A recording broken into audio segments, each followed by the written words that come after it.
रोहतक शिव धर्मशाला Gohana road OBC SC के सम्मेलन में हजारों लोग पहुंचे। आज रोहतक शिव धर्मशाला गोहाना रोड में ओबीसी एससी सम्मेलन का आयोजन किया गया, जिसमें पूरी लोकसभा से लोग आए हुए थे। इस प्रोग्राम के मुख्य अतिथि लोकतंत्र सुरक्षा पार्टी के सुप्रीमो राजकुमार सैनी भी पहुंचे। पिछले 2019 के विधानसभा चुनाव में काफ़ी लोग इस पार्टी से जुड़े, लेकिन पार्टी एक भी सीट विधानसभा या लोकसभा में लेकर नहीं आ सकी। लेकिन एक बड़ा उलटफेर 2019 में देखने को मिला। भारतीय जनता पार्टी ने जो 75 पार का नारा लोगों के बीच दिया हुआ था, उसमें 35 भी पार नहीं कर सके और बैसाखी के सहारे समर्थन लेना पड़ा। यह सब सुप्रीमो राजकुमार सैनी के कार्यकर्ताओं के साथ मिलकर बीजेपी को खुला चैलेंज किया, लेकिन उसका फ़ायदा उनको ना होकर कांग्रेस को चला गया। लेकिन अब की बार लोगों ने मन बना लिया है कि आप दोनों पार्टियों को किनारे लगाने का काम करेंगे। लोकतंत्र सुरक्षा पार्टी के सुप्रीमो राजकुमार सैनी को मुख्यमंत्री की सीट तक पहुंचाएंगे। लोगों ने काफ़ी उत्साह से मेहनत की इस पार्टी के लिए। 2019 के चुनाव के बाद लगा कि पार्टी अब निचले स्तर पर चली गई, लेकिन कोरोना काल के 2 साल बीत जाने के बाद भी पार्टी की एक्टिविटी कम नहीं हुई थी।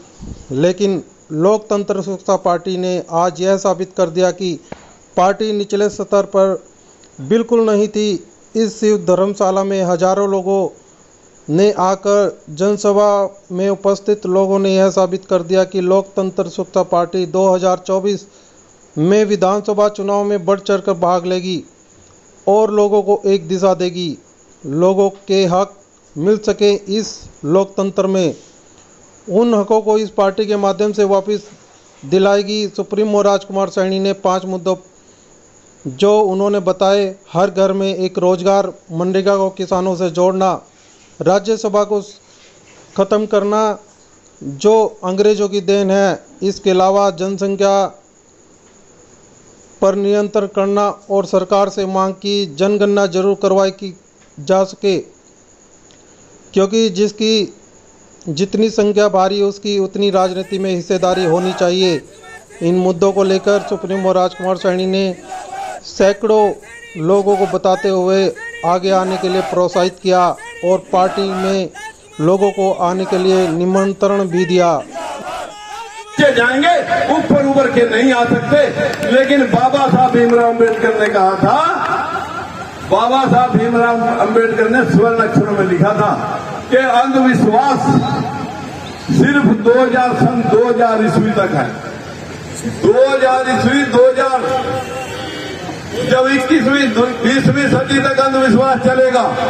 21वीं सदी के साथियों, आज 21वां साल जा रहा है, रोक नहीं सकता। आप तो सिर्फ कारण बढ़ेंगे जो हम लोग हैं। अरे ये बदलाव तो कुदरत ने करना है, कुदरत ने, हम तो सिर्फ मार्गदर्शक हैं, हम तो कारण बढ़ सकते हैं। देखिए, जिस प्रकार बीजेपी ने सुप्रीम कोर्ट के अंदर अपना हल्फनामा दाखिल करने का प्रोग्राम बनाया कि हम जातिगत जनगणना नहीं कराएंगे, इससे पूरे देश के अंदर आज विरोध है और पूरे देश के अंदर हाहाकार मचा हुआ है कि आखिर पशुओं की गिनती होती है, पेड़ पौधों की गिनती होती है, ज़मीन की गिनती होती है, इंसानों के अंदर इस ओबीसी की गिनती करने से क्या फियर है, क्या मतलब डर सता रहा है कि इसकी गिनती जब एससी की गिनती होती है, एससी की गिनती के साथ ओबीसी की गिनती भी हो जाएगी, उनका कितना हक अधिकार उनके पास है वो पता लग जाएगा। इससे क्या तकलीफ है? क्योंकि डर है कि 50% जो 52% बैकवर्ड समाज है उसका हिस्सा जो 40% लोगों ने डकार रखा है, इसलिए वो जनता के सामने ये बात खुलासा होने नहीं देंगे। देखिए, इसमें जो है ना, हम एससी बीसी माइनॉरिटी एसटी, यहाँ पर एसटी तो कम है, लेकिन एससी एसटी ओबीसी और माइनॉरिटी के सभी राजनीतिक दल लगभग हमारे साथ बहुत सारे जुड़े हैं।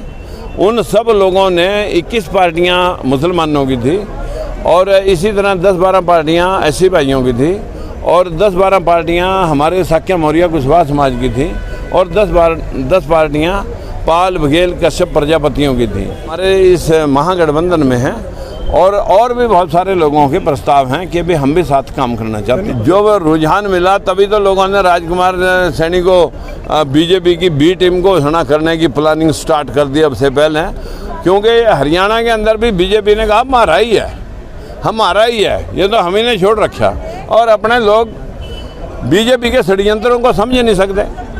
ये इतने अफवाहें फैलाने वाले लोग हैं, इतने मक्कार लोग हैं जो मतलब अफवाहें फैला करके इलेक्शन को इलेक्ट्रॉनिक मशीनों के हाईजैक करने से, अफवाहें फैला करके, कत्लेआम मचा करके, हिंदू मुसलमान करके जो लोग इस देश की सत्ता पे काबिज हुए हैं, वो लोग अब सारे सिस्टम को प्राइवेट हाथों में, उन साहूकारों के हाथों में, क्योंकि साहूकारों की पार्टी है, साहूकारों के हाथों में देना चाहते हैं। जमाखोरी से पहले बड़ी मुश्किल से निजात दिलाई थी कि अगर कोई जमाखोरी करता है उसके खिलाफ मुकदमा दर्ज होगा, लेकिन अब तो सरकार लाइसेंस दे रही है कि अभी जितना मर्जी माल स्टॉक कर लो और औने पौने दाम में इकट्ठा करके फिर जितने मर्जी लूट मचाओ। पूरे देश के अंदर जो एलपीजी गैस सिलेंडर है जो कभी 240 रुपये का था, आज वो 900 रुपये में चला गया।